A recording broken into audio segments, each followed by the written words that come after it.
మన ప్రభువుని ప్రియరక్షకుడైన యేసుక్రీస్తు నామములో మీకు శుభములు కలుగునుగాక.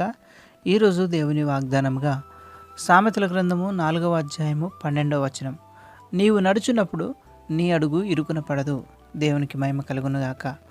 జ్ఞాని అయిన సొలొమోను తన తల్లిదండ్రుల ద్వారా నేర్చుకున్న జ్ఞానవాక్కులు ఈరోజు మనం ధ్యానిద్దాం. సొలొమోను వంటి జ్ఞానవంతుడు లేడని దేవుడే సెలవిస్తా ఉన్నాడు. దేవుని వద్ద నుండి అంత జ్ఞానం పొందుకున్న సొలొమోను మన క్షేమం కొరకు తెలియచేస్తున్నటువంటి ఒక విషయాన్ని మనం ఇక్కడ గమనిద్దాం. నీవు నడిచే నీ అడుగు ఇరుకున పడదు అని భక్తుడు మనకి ఇక్కడ తెలియచేస్తూ ఉన్నాడు. నడిచే నడక అంటే మనం చేసే పని కావచ్చు, లేదా మనం ఆలోచించే ఆలోచన కావచ్చు, మనం ఇచ్చే ఒక సలహా కావచ్చు. అవన్నీ కూడా సరైన రీతిలో విజయం పొందాలంటే, లేదా నష్టపోకుండా ఉండాలంటే సొలొమోను వలె మనం కూడా దేవుని వద్ద నుండి జ్ఞానం పొందుకొని ఉండాలి.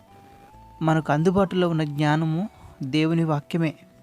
ఆ వాక్యాన్ని శ్రద్ధగా వినినవారు, వాక్యానుసారంగా నడుచుకునేవారు జ్ఞానవంతులు. ఎందుకంటే యెహోవాయందు భయభక్తులు కలిగి ఉండుటే జ్ఞానమునకు మూలము. అంతేకాదు, బుద్ధి జ్ఞాన సర్వసంపదలు క్రీస్తునందే గుప్తమై ఉన్నవి. అలా జ్ఞాని అయి ఉన్న క్రీస్తును పొందుకున్న తర్వాత మనం నడిచే నడక ఇరుకున పడదు, మనకు తొట్టుపాటు కూడా కలగదు. క్రీస్తు వాక్యాన్ని వింటూ మనం నడిచే నడతలో అభివృద్ధి ఉంటుంది. దేవుని మాట వినని సంసోను మార్గం మనం గమనించినట్లయితే ఎంతో ఇరుకున పడింది. ఈ లోకంలో ఏది ఉన్నా లేకున్నా జ్ఞానం సంపాదించుకుంటే మనల్ని మించిన ధనవంతుడు లేడు. ఆ జ్ఞానమే మనకు సంపదను తెచ్చిపెడుతుంది.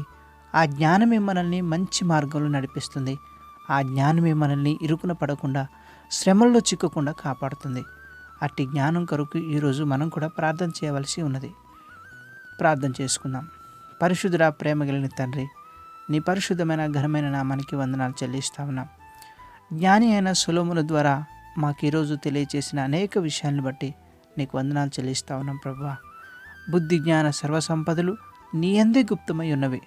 కాబట్టి నా తండ్రి, ఎవరైతే జ్ఞానం లేక నశిస్తూ ఉన్నారో వారందరినీ నీ జ్ఞానముతో నింపి నీ ముఖదర్శనం ద్వారా వారు రక్షింపబడడానికి సహాయం చేయండి తండ్రి. నీ వాక్యపు వెలుగులో మా నడతలు సరిచేయండి నాయన.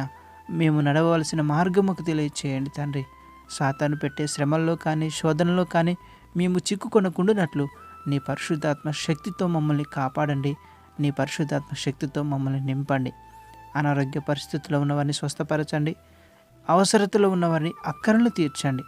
ప్రతి ఒక్కరిని నీ జ్ఞానముతో నింపి నిత్య జీవానికి నడిపించమని యేసు నామములో అడుగుచున్నాము తండ్రి.